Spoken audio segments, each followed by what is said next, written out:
Hi, welcome to the small shed. This week on the Cyclekart I'm looking at the rear wheels and hubs. See you in a minute.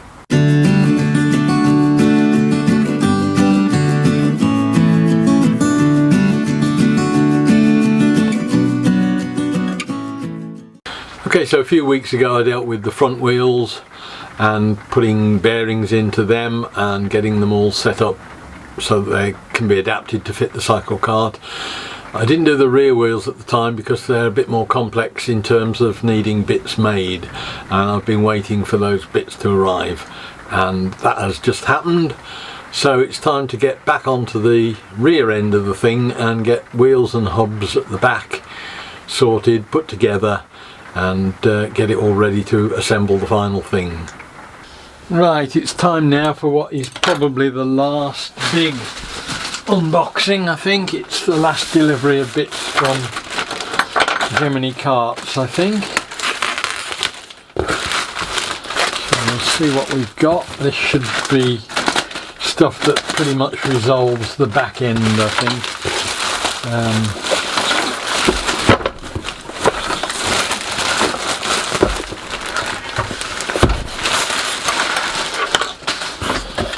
See what we've got in there.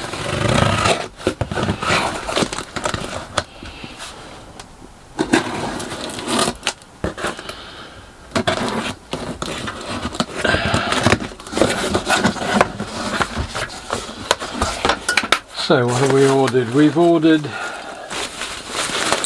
pair of adapters that will take the... One of them takes the brake disc, these fit on the rear axle, and one of them takes the chain wheel, I hope. So there should be two of those with the 3 bolt fixing. And there should be 2 of these with the 4 bolt fixing, again to go on the back axle, and these are for the actual rear wheels. These are the hubs that take the drive from the axle to the wheel, and I've got to do a lot of work to get that to interface properly with the wheel, but we'll get onto that when we look individually at wheels. So there should be 2 of those, which there are, and 2 of the other ones, which there are. There are some collars that are locking collars to hold the keyways in place and to locate the axle laterally within the frame. There's 4 of those. There is a 55, I think I ended up with, 50 or a 55, I can't remember which, sprocket wheel, which is the rear drive to the rear axle. That will fit on one of those carriers. And there is a big brake disc, which again will fit on a 3-way adapter onto the back axle. So apart from the actual rear brake itself, I think I'm now in a position where the back end can go together. Didn't bother buying a chain at the moment because I'm not really at that stage yet. But that is what we've ordered there, I think. 1, 2, 3-way hubs. Yeah, 2 axle hubs for the wheel. 4 collars. Chain wheel. And the disc brake.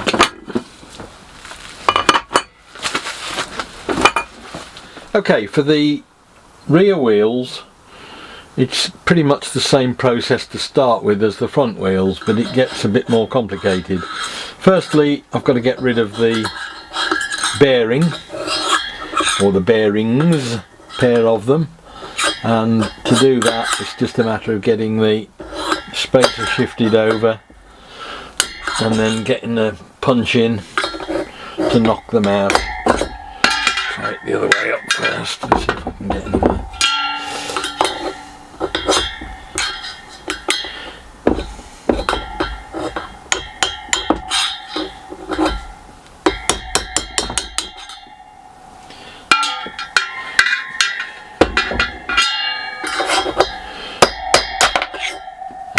the bottom one. They're slightly different on these wheels. These are again rear wheels from Thailand, but there's a slightly different arrangement. The spacer won't come out. There are 3 prongs inside the wheel hub there that are stopping a little collar on it getting out. So all I'm doing now is using that spacer to knock the bottom one out, bottom bearing out. That leaves you with those 3 bits in there. Those are going to have to be ground out, I think. And you can see the central spacer arrangement is slightly different. But other than that, same thing, bearings that just knock out, and we'll replace those. Now, there is a view abroad which I have no knowledge of contradicting, and therefore must take at face value, that any sort of bearings in the back wheels are sort of unnecessary, and if you have one wheel rear wheel drive, it can actually make it, it'll exacerbate the problems you get with accelerating and decelerating. It'll pull the thing to right or left. The normal perceived wisdom is to have an oilite bush or something like that in that tube that is 25mm inside diameter, and that's because effectively these are bolted to the rear axle by a separate collar which mounts on the back of it. I am putting 25mm centre diameter bearings back in the axle because I'm going to be doing, I think, 2 driven rear wheels, so they're only acting as a spacer in fact, because the bearing itself won't do anything, but it's just to get that axle centered on the wheel, and I'm using a bearing to do it. Time alone will tell whether or not it's a problem if I take one key out of the rear axle and use one, and if it is, well, I'll just knock the bearings out and put an oilite bush in. That's the way I'm doing it, and we'll see whether I'm right or wrong. Problems, however, come when we start to now adapt this to fit on a rear axle. I'll just go and get the hub and you can see what we're talking about then. So here in the UK we've got a couple of options from Cyclekart for getting power to this wheel through the axle, bearing in mind that the axle will basically be just going dead through the middle of the wheel itself, and it's just giving it support. But to get the drive to the wheel you need a hub of some sort, and that needs to be keyed into the rear axle, or in this instance I'm going to key it in to get the drive. Now there's a 3-pronged hub which is used on the chain wheel and on a brake disc, and that would be perfectly adequate, I think. But you can see immediately that you're starting to get large distances between anything to get it to work properly. The idea is that you would then bolt that right through to something on the other side, flat plate of some sort, because this web is not going to be strong enough to just take a bolt that you tighten up. It'll just crack, I'm sure. So you really want to take something right through from one side to the other. So that's one option. I'm going for the slightly more heavy duty option, which is a 4-stud hub that they do, and that's got similar problems. First and foremost, it's got bolts through it which are keyed into it, which are pushed in hydraulically, I think, which I don't want. And I believe in hindsight I could have had them either delivered without them or had them push them out. I have got to somehow get rid of those, and I will take some counsel on that as to how they can be removed without causing damage to the wheel itself. And it may be that I end up at a machine shop of some sort, because clearly this is not sort of home workshop type stuff unless you've got a hydraulic press, and even then you've got to try and support all of that while you press that out, and it's not something I would know how to start. And again, you can still see you've got this problem. There's a huge collar on there which pushes the whole thing far away from the wheel, and I think I'd be more comfortable if that were taken right off. Now that's something I can do. I could saw that off. It would be hard work, but on a bandsaw, this is an alloy, I think, either bandsaw or with a hacksaw essentially, and a lot of time. I can take that off, dress it flat with the router, and then that would fit pretty much flush with that rim. And it needs some sort of plate at that point, I think, to take this load. And there is a groove in the hub there. This is also probably going to be too high. Depends on how deep the bearing is that I put in. I think I'm working with about an 8mm, 7 or 8mm bearing, so I can probably take some off that, I don't know. But the aim is to get this as low as I can so that it's flush with that. And if I put a plate in there which is resting on that bottom rim, and I'm still sort of playing with ideas, I think that will give me the support I need on one side. You drill right through then to the other side, and again I've got the same problem. We've got this protrusion here.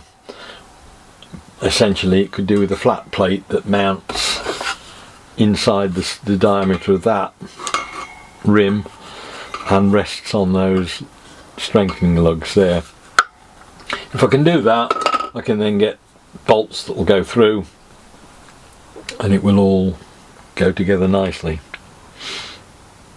So I need to get sizes, measurements done to get a plate for that side, and I am thinking that if I actually leave that rim on, it'll be very similar to the front wheel rim boss there, which I've got as well, and that will be some means of fixing, putting a collar on with a fixing for the dummy knockoffs when I've perfected them. So I might well leave that on and just have the rim of this disc just going around the outside there. Again, I need to just get that all sorted out in my head and make typically, as I do, make a mock-up in something MDF or whatever that will give me what I want. Then I can go away and get them water cut or laser cut out. So on that side I think that's fairly straightforward. On this side it needs the similar sort of thing, but again I need to get this sorted I think first before I can see how much work I need to do on that other side. So that's the next job really. It needs the usual going away, thinking about it and getting my head round how it all works and how it will all bolt together. So for the inside of the rear, I think it'll be the inside, yes, no, the outside of the rear, where I just want a plate. What I'll get done, this is just a rough to get me these sizes, but a plate that will sit on that web that will go on that outside diameter to there, on the inside diameter to there, and that I've just checked out the fact that the levels are about right. That will work okay, and then we can just get that drilled in the 4 places it needs to be, and that will clamp on the outer side of the wheel and that will hold it. So that's fairly straightforward. It just needs a bigger than that washer with the big hole in the middle, and probably, I'm guessing, about 4mm, 5mm thick steel. I don't know, ouch.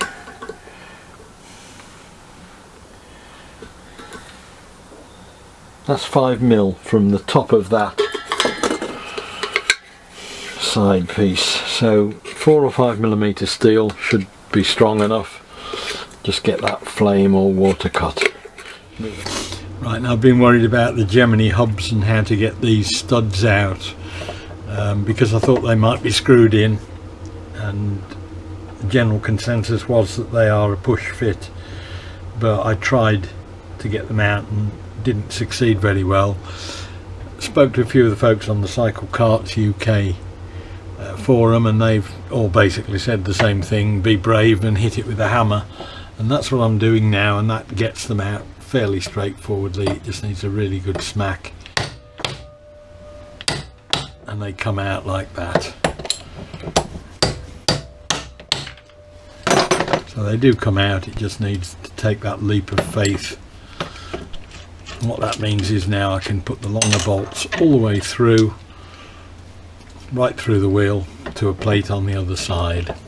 So that's another small step forward.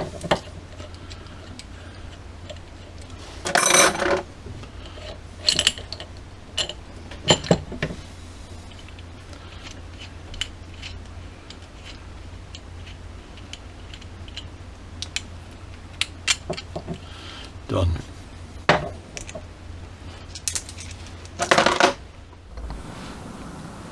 I've just spent a few minutes modifying, well, half an hour probably, or an hour, modifying this very marginally. The outer diameter is probably a matter of microns different. The inside diameter is probably about 2 or 3 mil, but I've just filed that out on this one, and this now does exactly what I want it to do, which is to drop in snugly. It's just a nice tight snug fit. That is now sitting down on the web and the rim around the edge for the wheel to sit on, so that's ideal. Now we can get the bolts through with some sort of a washer or something under the head, and that will take the load onto the rim as well as the plate itself. And that plate also bears in the middle as well on the centre of the web, and you can see it's nice and tight.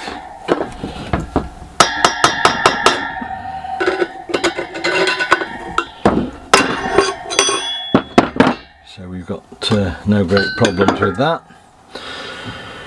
So that means we can start and put the wheel together. Now I need to put bearings in, which I will do in a minute, and I mentioned earlier about putting a crush tube in the middle, and of course it's totally unnecessary. I'd forgotten the fact that this thing hasn't got any huge pressure on the bearing, because all of the load is being taken by the hub on the back of this wheel,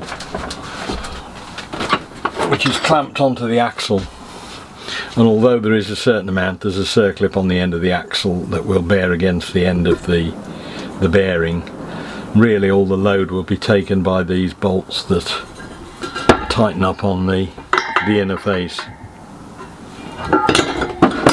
So I'm not going to bother with crush tube in there. I'm just going to put the 2 bearings in, inner and outer, and again they don't do a lot. They're there purely to locate the axle and make sure it comes out dead in the middle of that rim, because all of the load is essentially taken and the drive is taken through there. Now I've just put the last tyre on. I'd only done 3 before, because this wheel was away having all the bits made to do all the hub fixings. So I'm just going to drop the bearings in the back, and they are pretty much a push fit. These, they're not as tight as the fronts, I don't think. They should just tap in very easily. Yes, they're going in.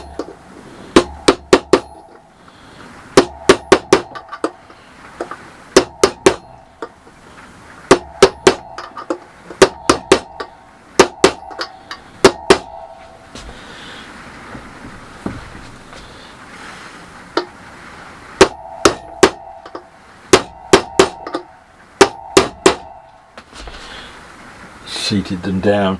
As I may have mentioned some time ago, or a few minutes ago in the video, these are not doing anything other than spacing the wheel on the axle.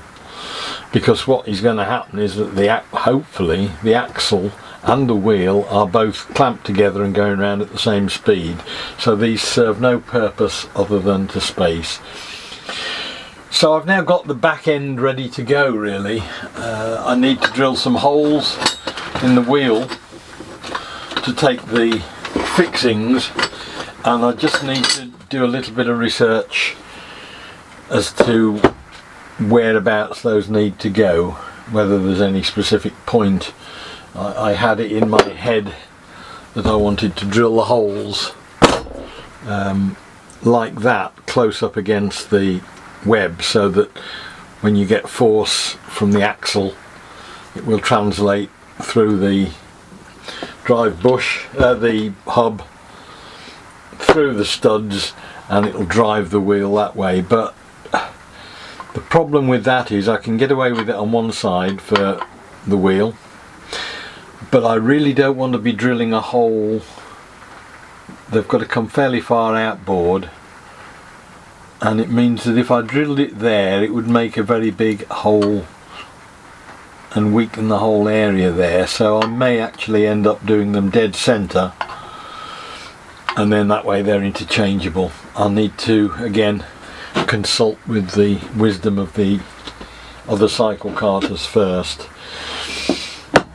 But essentially what I have here is a plate that'll go on the outside, and I'm hoping, again I need to consult on bolts, but I'm looking at something very much like these, which are M10 I think, yes, M10s, and these have actually got almost like a washer built into the head, and what that means is that will push down not only on that plate but on that rim as well of the wheel, because those two coincide, or at least if they don't they will be filed down to make them do so, but I'm pretty certain they do. That plate goes on the outside. That is a nice tight squeeze in there, and as I say, that is as near as damn it flush. What I will do before I finally sort it, when I've put the holes through the rim for the studs, I will just run a file or something over that, just like that, to just take off and make those flush. There might be half a millimetre. In fact I suspect when you tighten the bolts up it will crush that anyway, but that's the outside. Bolts will go right the way through there to the other side, where there's another plate which should just clear the axle, and that clamps hard onto the thickest part of that rim all the way around the edge, and will be located. These holes are almost at the edge of the wheel anyway, so that will also help guide things along. And then on the back of that is the drive dog that goes onto the axle.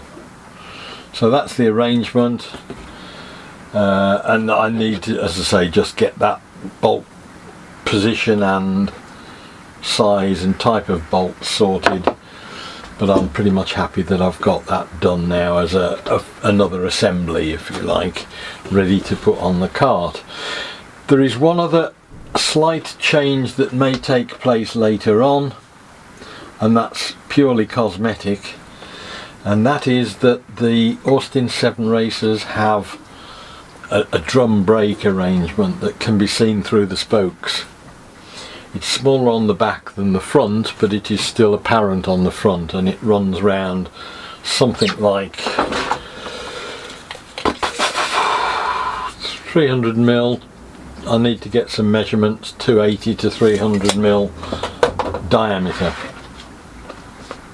And what I think I'm going to do is to use some of this 3mm die bond and literally router myself a disc that will sandwich between that and the drive hub, and will give me that dummy drum, if you like, on the back. And I'll be doing the same on the fronts, but it's something that can happen later on. It's not something that's needed urgently, and it's not something I need to do straight away. I've just noticed one other thing that is going to catch out my idea on the bolts, and that is that actually it needs the bolt head to go through from the hub outwards, and these are, well, with a tiny bit of a grind on them they will fit, but they're not actually sitting quite flush at the moment. But there's not a lot of point in having those on the back because you can't see them, and you might as well just put the bolt into there and it will stop it rotating. So I'm going to have nuts on the outside, not these nuts and washers. So I need to measure that length as well for the bolts, but that is the rear wheel and hubs sorted. But that's it as far as the wheels are concerned. They've got bearings in now, all ready to space up. They've got tyres on. All the hub design and everything's done and working, and all the parts have been made and fit. So I'm quite happy with that.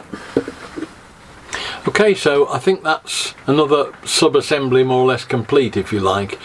It's a matter of small steps with this, as getting the whole thing ready to assemble at the end, rather than working on it, because I haven't got anywhere to put it together at the moment. That is on hand in the garage, but it's not quite there yet. So I'm quite happy that we've now got all the back end resolved. Hopefully next week on the Cyclekart we'll be doing something different. I hope you enjoyed the video, and I look forward to seeing you next week. See you then. Bye.